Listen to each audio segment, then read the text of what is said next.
आणि यानंतर आपण मुंबईमध्ये येऊयात। मुख्यमंत्री सध्या बोलतायत। संपूर्ण महाराष्ट्रात देशभरामध्ये उल्हास आहे, जोश आहे, आनंद आहे आणि जे काम शेकडो वर्षात झालं नाही, करोडो राम भक्तांचं आणि आमच्या इवन बाळासाहेबांचे स्वप्न होतं की अयोध्येमध्ये राम मंदिर बांधावं आणि ते मंदिर आदरणीय देशाचे प्रधानमंत्री मोदी साहेबांनी सगळ्यांचं स्वप्न पूर्ण केल्याबद्दल लोक आनंदी आहेत, खुश आहेत आणि आनंद व्यक्त करतायत संपूर्ण देशभरात आणि सगळ्यांनाच आनंद आहे आणि त्यामुळे या मॅरेथॉनमध्ये पण त्याचा पूर्ण चैतन्य आणि त्याचं रिफ्लेक्शन इथे आपल्याला पाहायला मिळत होतं।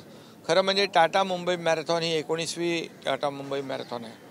यामध्ये ॲथलीट तर असतात देश विदेशातले, पण सर्व लोक याच्यामध्ये अगदी लहान मुलांपासून वयोवृद्धांपर्यंत दिव्यांगांपर्यंत सर्वजण या टाटा मुंबई मॅरेथॉनमध्ये धावत असतात। खरं म्हणजे एक मुंबईचं आकर्षण आहे। या मुंबईच्या मॅरेथॉनचं वेळ वाट लोक पाहत असतात।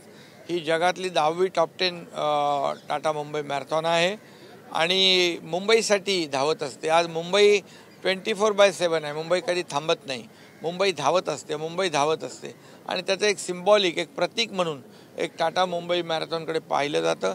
हजारो लोक धावक या ठिकाणी सहभागी होतात आणि वेगवेगळे पर्यावरणाचे संदेश त्यांच्या टीममधून दिले जातात।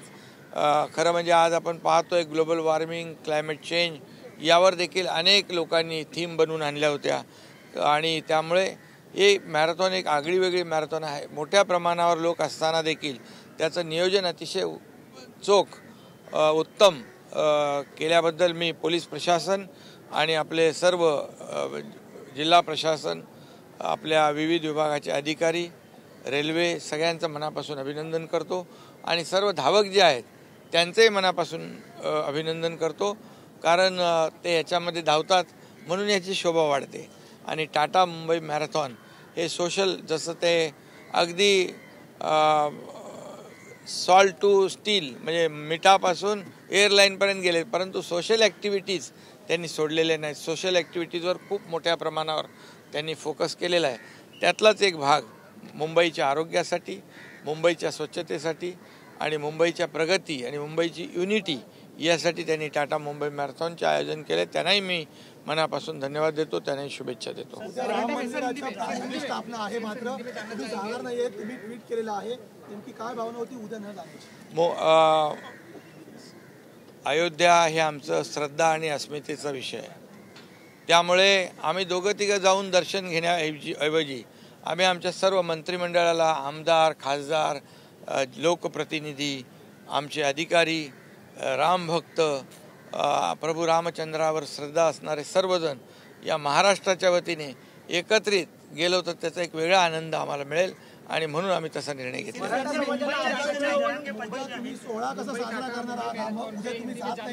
झाला साजरा काळ, सगळे मुंबईमध्ये काल ठाण्यापासून सुरुवात झाली। संपूर्ण मुंबई महाराष्ट्रामध्ये एक वेगळं चैतन्य आहे। प्रत्येक मंदिरामध्ये आमचे लोकप्रतिनिधी मंदिराची स्वच्छता करणार, रामज्योत प्रत्येक ह्याच्यामध्ये दिवे लावणार, घरापासून आणि संपूर्ण मुंबईमध्ये जेवढ्या आपल्या प्रशासकीय इमारती आहेत त्याची रोषणाई करणार आणि स्वच्छ जी मंदिरं आहेत त्यांचा परिसर आहे तो सगळं स्वच्छ करणार। सर्वजण त्याच्यामध्ये त्या मोहिमेत उतरणार। एक मोठा एक जल्लोष खेड्यात, ग्रामीण भागामध्ये, शहरामध्ये, जिकडे तिकडे सगळीकडे आपल्याला हेच वातावरण पाहायला मिळेल। आपण मॅरेथॉनमध्ये पण ते अनुभवलेलं आहे। धन्यवाद।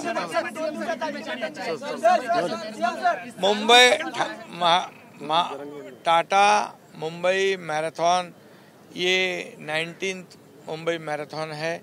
इसका इंतज़ार सभी लोग करते हैं। यहाँ पर जो धावक है देश विदेश में से भी आते हैं और यहाँ के स्थानिक भी, बच्चे से लेके सीनियर सिटीजन से लेके दिव्यांग तक सभी लोग इसमें आते हैं। अलग अलग मैसेज, अलग अलग थीम बनाकर वो दौड़ते हैं। इस पर पर्यावरण हो या समाज के लिए गुड मैसेज हो, वो देने का काम करते हैं और निश्चित रूप से दुनिया में एक टॉप 10 में आने वाली ये मैराथन है। इससे मुंबई एक सिंबॉलिक, मुंबई का प्रतीक है। मुंबई रुकती नहीं, मुंबई दौड़ती है और इसलिए वो एक यूनिटी के लिए, मुंबई के डेवलपमेंट के लिए, मुंबई के स्वास्थ्य के लिए, मुंबई क्लीन ग्रीन सिटी हो इसके लिए, पर्यावरण के बचाव के लिए, ये सब लोग दौड़ते हैं डेवलपमेंट के लिए। ये आज धावक हम देखते हैं, हजारों की तादाद में लोग इकट्ठा हुए और आनंद ले रहे, मज़ा ले रहे। और भागना ये तो हेल्थ के लिए ज़रूरी है और वो भी काम हो जाता है। और इसलिए इसका पूरा नियोजन जो है, आयोजन बहुत ही अच्छे तरीके से किया है। इसलिए मैं तर अयोध्या हा श्रद्धा आणि अस्मितेचा विषय असल्यामुळे आपण एकटेच नाही तर सगळ्या मंत्रिमंडळासकट जाऊ असं मुख्यमंत्री एकनाथ शिंदे म्हणाले। एबीपी माझा, उघडा डोळे बघा नीट।